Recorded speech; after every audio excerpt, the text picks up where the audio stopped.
So we are just over 2 weeks away from the release of College Football 25 if you have the early access, and Dynasty details are coming out, and this week should be an incredible week for Dynasty fans.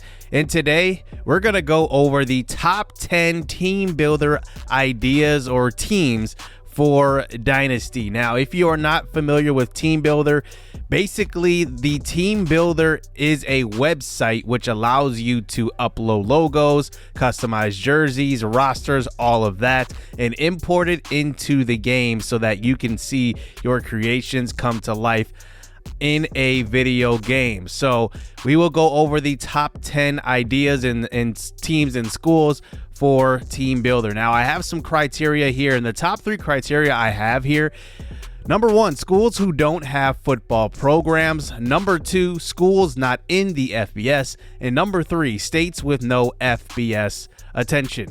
So we're going to go 10 to 1 here in this top 10 list here. And at number 10, we are going to start with the Coast Guard.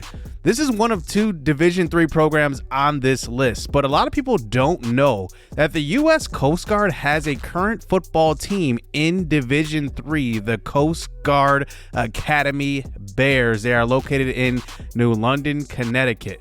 Now, as you know, there are already 3 current military academy schools in the FBS level: Army, Navy, and Air Force. And College Football 25 does not have the same recruiting restrictions that military schools have in real life. So don't feel bad if you want to start a dynasty with a military school, and you will obviously not have the same, obvious restrictions that a normal school would have. So everything is pretty much even there. But introducing another school into the mix here with the Coast Guard, you can create a possible division of military schools, or even maybe a conference where you have 2 on one side, 2 on the other. That would be pretty fun. But the Coast Guard is in Division III. This will be a major leap. Obviously, in real life, they are not eligible for Division I just based on attendance and everything like that. But it would be pretty cool to see them in the FBS in College Football 25 as an idea. So number 9 on the list, we have Villanova. We all know the success of Villanova basketball, going for their 3rd straight national championship in a row this coming season, which is just simply incredible. But did you know Villanova has a football program at the FCS level as well? They even won the national title back in 2009. I remember that title, actually. But Villanova does have rivals with Delaware, who will be moving up to the FBS in 2025. So if, in my opinion, I would probably move them into the FBS along with Villanova if you start them out as a dynasty, and then Temple, who was already an FBS member as well. Their stadium only holds 12,000 fans, which I believe the threshold to be eligible is 15,000 for the FBS. So realistically, you're going to probably need to upgrade the stadium a bit, Villanova Stadium. But we are talking about an all-time winning percentage of 56% for their football program, which is actually pretty good. And obviously they're located in Pennsylvania, which is a really good location for recruiting. And they would be one of those teams well suited to make the jump from the FCS to the FBS, just based on their program prestige, obviously their student body population, and probably the support they would get around the football team. So they are definitely a top candidate to move up to the FBS, and a big team builder idea that you could implement in your dynasty. Number 8, I'm going to put Alabama State here. It's our first HBCU on the list because Alabama State has one of the best attendances across the FCS. They averaged around 18,000 over the past 3 seasons, which is actually pretty good for the FCS level. So they are eligible attendance-wise for the FBS. And anytime you have the name State in your school name, you have to live up to the name. I mean, you talk about all the states. We're talking about Ohio State, Michigan State, all of these states. And I think Alabama, the University of Alabama, just needs a rival within the state. And the journey to build up Alabama State and HBCU would be an eventual fun journey to get to. Obviously, you're probably going to struggle the first couple of years, but I think that the payoff and just the journey would make this series so fun. They've only won 2 SWAC titles, one in 1991 and 04, but their football field is actually one of the better facilities at the FCS level. It's beautiful. I haven't actually been there, but man, that's an awesome field. And having that black and yellow color scheme is a good contrast to Alabama. And looking at their stadium, I mean, you can easily upgrade this to have much more seats than it currently can hold, which is about 30,000. But based on locale, you would be right there in the southeast, kind of the Sun Belt region of the country. And you would have your option as well when you go into the FBS. Well, you start as an independent, you can go to the American, you can go to the Conference USA, or start in that Sun Belt Conference. I think Alabama State is a really good school to start out your team builder journey with. All right, number 7 on the list, I have DePaul. This is a little bit of a shocker, but I'm going to mention why. So taking a look at the FBS college football map, Illinois has 2 Power 5 teams in Northwestern and Illinois out of Champaign, and Northwestern's in Evansville, Illinois. Neither has had perennial success. Illinois is having a good run right now with Brett Bielema as their head coach, but you insert a team out of the 3rd largest city in the United States in DePaul. I think it's like a travesty that we already don't have a college football program in Chicago that is an FBS level competitor right now. This is a big no-brainer to me, especially for those factors, and Chicago being one of the biggest sports markets in the world.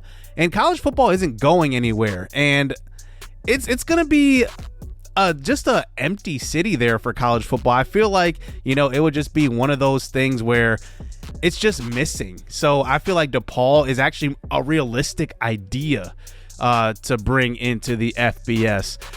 They're currently in the Big East in other sports, so you would likely want to start your journey out in the American Athletic Conference, the AAC, to start it out. And maybe out of all the Chicago sports teams, I would say like none of them are really close to winning a championship right now. But DePaul could have that same, type of length as far as rebuild to winning another championship for the city of Chicago. Recruiting would actually be a destination also for a lot of Midwestern athletes, like the allure of the big city going to Chicago. It could be a big draw for NIL potential. All right, number 6 on the list, I have Gonzaga. There were some Gonzaga rebuilds on NCAA 14 when Teambuilder existed back then, and I think it would be a perfect team to bring back. I love the way Gonzaga's color schemes look. They look amazing. So the Pacific Northwest, for that matter, and honestly the entire West Coast, needs something to revive the old Pac-10. If you remember the old Pac-10, it was a very, very competitive conference. Obviously, they expanded into the Pac-12, but now that is the Pac-2? And I think maybe adding another Washington team, as Washington, the state of Washington, has had great success as of late. You have Washington State, who's on the rise. Washington obviously was just in the national championship.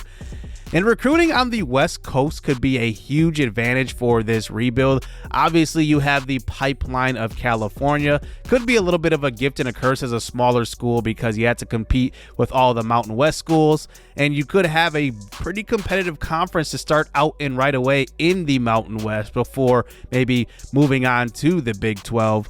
But Gonzaga did once have a football program prior to World War II, but due to financial difficulties after the war, they decided not to bring it back, and College Football 25 could present that chance.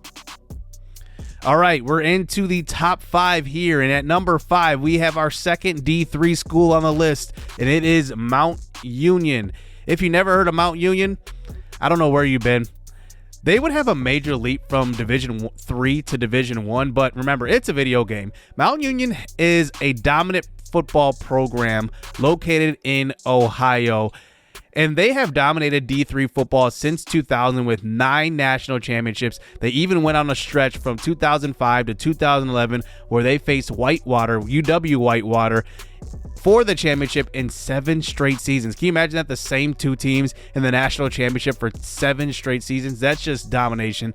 The one thing I would recommend if choosing Mount Union is upgrading their stadium, though, making it maybe a lot bigger. Because right now their current stadium only holds 5,600 people, and I don't know what the Teambuilder side is going to look like, but back on the old one, you did have the option to choose like the smaller high school fields. Just wouldn't be realistic. Make sure to give them a bigger stadium because their success has definitely earned it. But the location of Ohio, obviously you're going to have to look up at Ohio State, but like I said, it's one of those builds where you have the allure of looking at the big brother and eventually becoming their rival. Just like I mentioned Alabama State earlier, looking up to Alabama, Mount Union, looking up to Ohio State. Nobody's been able to challenge Ohio State at all. Cincinnati came close when they went to the playoffs, but that was the closest that I remember, to be honest with you. And I think that challenge would definitely be a fun build for a team builder school.